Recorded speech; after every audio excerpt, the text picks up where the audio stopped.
नमस्कार सज्जनों, सभी बहनों भाइयों को प्रणाम करता हूँ। पिछले 2 रविवारों से हम उन महापुरुषों पर चर्चा कर रहे हैं जिनके द्वारा स्थापित आध्यात्मिक संस्थानों में मैंने अपनी सेवाएं दी। 18 अक्टूबर को अपने दिव्य मार्गदर्शक गुरुवर युग ऋषिवर्य पंडित श्री राम शर्मा आचार्य जी के महान व्यक्तित्व और कृतित्व पर बोलने का हमने गिलहरी प्रयास किया था। 25 अक्टूबर को परमार्थ निकेतन ऋषिकेश के संस्थापक तथा दैवी संपद मंडल के कल्पना पुरुष प्रख्यात सन्यासी पूज्य श्री स्वामी सुखदेवानंद सरस्वती जी महाराज के कुछ जीवन प्रसंगों पर बोलकर ये वाणी धन्य हुई थी।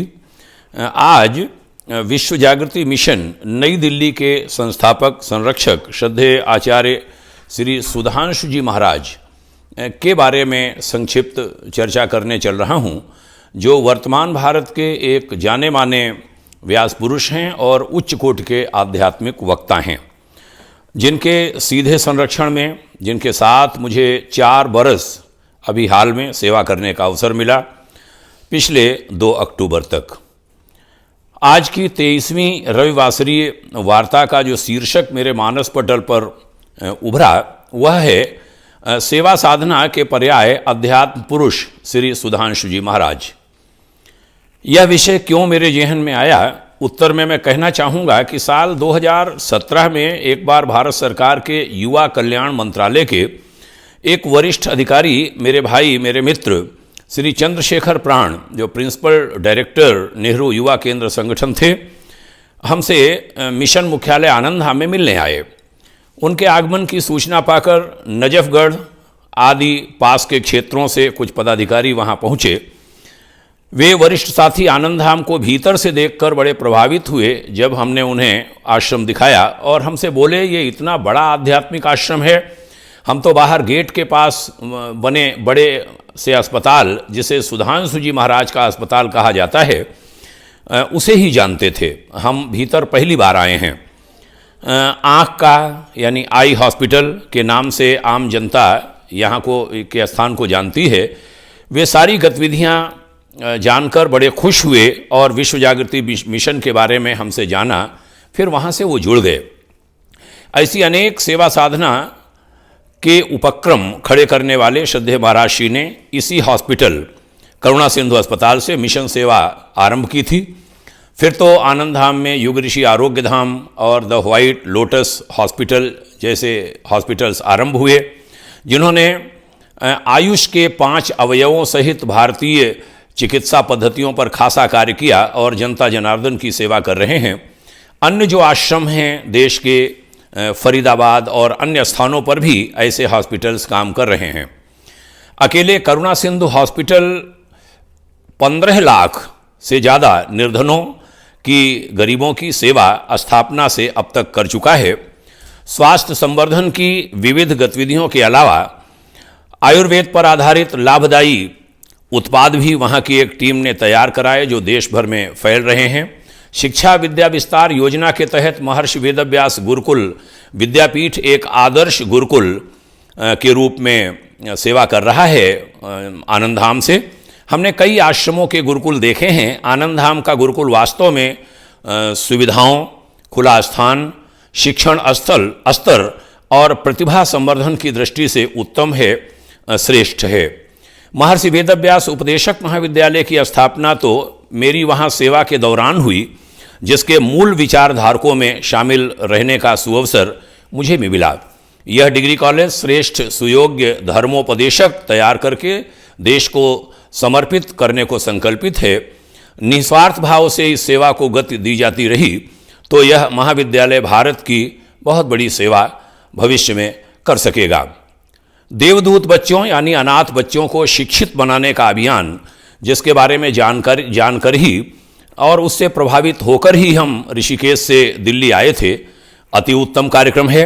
लगभग 3.5 करोड़ कहे जाते हैं, कुछ लोग 6 करोड़ भी कहते हैं।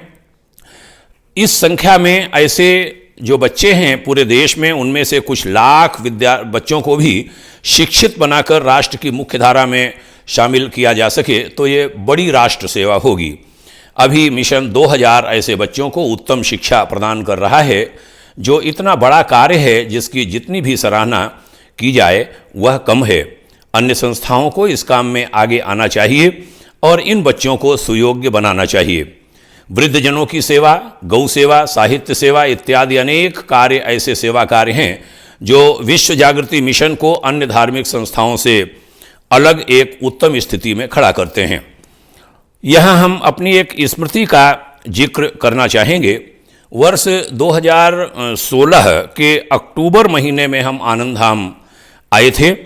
हमने 2017 का आरंभिक कोई समय रहा होगा, उस समय गौशाला को जब हमने समीप से देखा तो संस्था प्रमुख श्रद्धेय सुधांशु महाराज से देशी गोवंश का कार्य और बढ़ाने का हमने आग्रह किया था, मुझे याद है।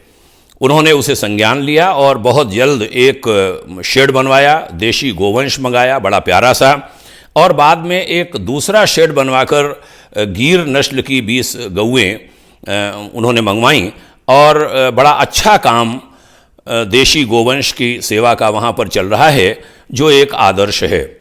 महाराज जी की एक बड़ी खासियत है, वह रोज़ प्रातःकाल और सायंकाल गौशाला अवश्य जाते हैं। उसके पहले वे हर मंदिर, हर पूजा स्थल पर पहुँचते हैं। यह रोज़ सुबह आनंद धाम में देखा जा सकता है और दोपहर और सायंकाल भी वह उपलब्ध होते हैं। बहुत कम बड़े संत ऐसे हैं जो ऐसे सहज उपलब्ध होते हैं अपने शिष्यों से, भक्तों से और जनता से मिलने के लिए। मेरे मार्गदर्शक गुरुवर आचार्य श्री राम शर्मा जी ने कहा था, एक बात उनकी कोट करूंगा, बड़ी अच्छी मुझे लगी यहाँ प्रसंग में, कि सरल बनना, सहज बनना, कम बोलना, धैर्य से सुनना, असहज कर देने वाली स्थितियों में भी सहजता यानी धीरज को न खोना, मृत्यु से निर्भयता और प्राकृतिक होना, ये सबसे कठिन काम है। उनकी इस महाउक्ति को हमने कई मायनों में श्री महाराज जी में समीप से सार्थक होते हुए देखा। एक बार की घटना है, मैं यहाँ कोट करना चाहता हूँ। इंदिरा गांधी अंतर्राष्ट्रीय हवाई अड्डे से हम 3 लोग अन्य किसी प्रांत को जा रहे थे। एयरपोर्ट पर सारा काम हो चुका था, थोड़ी देर के लिए हम वहाँ से हटे, लौट कर आए। हमने महाराज जी से पूछा, स्वामी जी कहाँ हैं? उन्होंने कहा उनका पास, बोर्डिंग पास कहीं खो गया है, उसके लिए वो गए हैं। और उन साथी का ऐन मौके पर बोर्डिंग पास खो गया था। महाराज जी एकदम शांत, धीर, गंभीर, सहज। प्लेन जाने का समय हो रहा, हम दोनों ने निर्णय लिया कि प्लेन की ओर बढ़ें, बस में बैठकर जहाज की ओर बढ़े। वे भाई डुप्लीकेट बोर्डिंग पास लेने के प्रयास हेतु पीछे रह गए। प्लेन उड़ने को बिल्कुल रेडी। स्वामी जी, वीरेंद्र शर्मा उनका नाम है, उनकी प्रतीक्षा हो रही है। कुछ देर बाद वे एक जीप में अलग से लाए गए, फटाफट वो ऊपर आए, तब प्लेन चला। संयोग से हम दोनों पास पास पीछे बैठे थे। जहाज उड़ा, हम सब शांत, चुप, कुछ खुश भी। आकाश में हमने पास बैठे उन भाई से पूछा, यदि आपके बेटे से ऐसा हुआ होता तो आप क्या करते? वे बोले, उसके गाल पर ... रसीद कर देता। भाई हमसे बोले, आपके बेटे, परिजन या सहयोगी से होता तो? मैंने कहा, आसमान सिर पर उठा लेता। फिर गंभीर होकर मैंने उनसे कहा, और गुरुजी? वे प्रश्नवाचक निगाहों से हमारी ओर देखने लगे। हमने उन्हें बोर्डिंग पास खोने के समय से अंत तक श्रद्धेय महाराज जी के मुखमंडल और भावों के अपने अध्ययन का पूरा वृत्तांत सुनाया और उनके शांत, धीर, गंभीर स्वभाव और व्यक्तित्व की सराहना पूर्वक चर्चा की। ये धैर्य की पराकाष्ठा हमने देखी। और भी अन्य अनेक अवसरों पर इसका हमें देखने को मिला और उसे हमने सीखा भी। शिव भक्त श्री सुधांशु जी महाराज का अध्ययन गंभीर है, विशद है। वे नपातुला बोलते हैं। हमने 4 वर्षों में अलग अलग फील्ड के अनेक सीनियर्स को उनसे मिलवाया। वे उनसे संबंधित विषय पर काफ़ी खासी गहरी बातें करते हुए दिखे, जिनसे हमने भेंट कराई। एक बार हमें बड़ा आश्चर्य हुआ, एक फिल्म निर्माता और निर्देशक तथा एक बड़े अभिनेता के भाई वो उनके साथी जब हमारे साथ उनसे मिलने गए तब फिल्मी जगत की अनेक गहरी बातों और दिशा निर्देशन को सुनकर हम तीनों, यहाँ तक कि एक और साथी जो उन्हें लाए थे हमारे पास, चारों हतप्रभ रह गए। मेरे एक परिचित स्वजन के साथ मुझसे मिलने आए। वे दोनों मुंबईया लोग हमारे कार्यालय कक्ष में बैठकर बड़ी देर तक उस गंभीर चर्चा पर बात करते रहे। उनके प्रति उनके शिष्यों में बड़ी गहरी आस्था है। शिष्यगण सरल हैं, अच्छे हैं। हम वहाँ से राष्ट्र हितार्थाय चले आए तब भी वे सब संपर्क कर सम्मान देते हैं, जुड़े रहना और जोड़े रखना चाहते हैं। कुछ लोगों ने तो यहाँ तक हमसे फ़ोन पर कह दिया, आप विश्व जागृति मिशन से चले गए, हमारे दिल से जाकर के देखिए तब हम आपको समझें। ऐसी टिप्पणियाँ भी की जो भावुक करने वाली थीं। महाराज श्री ध्यान पर बड़ा ध्यान देते हैं। वह चाहते हैं शिष्यगण स्वावलंबी बने।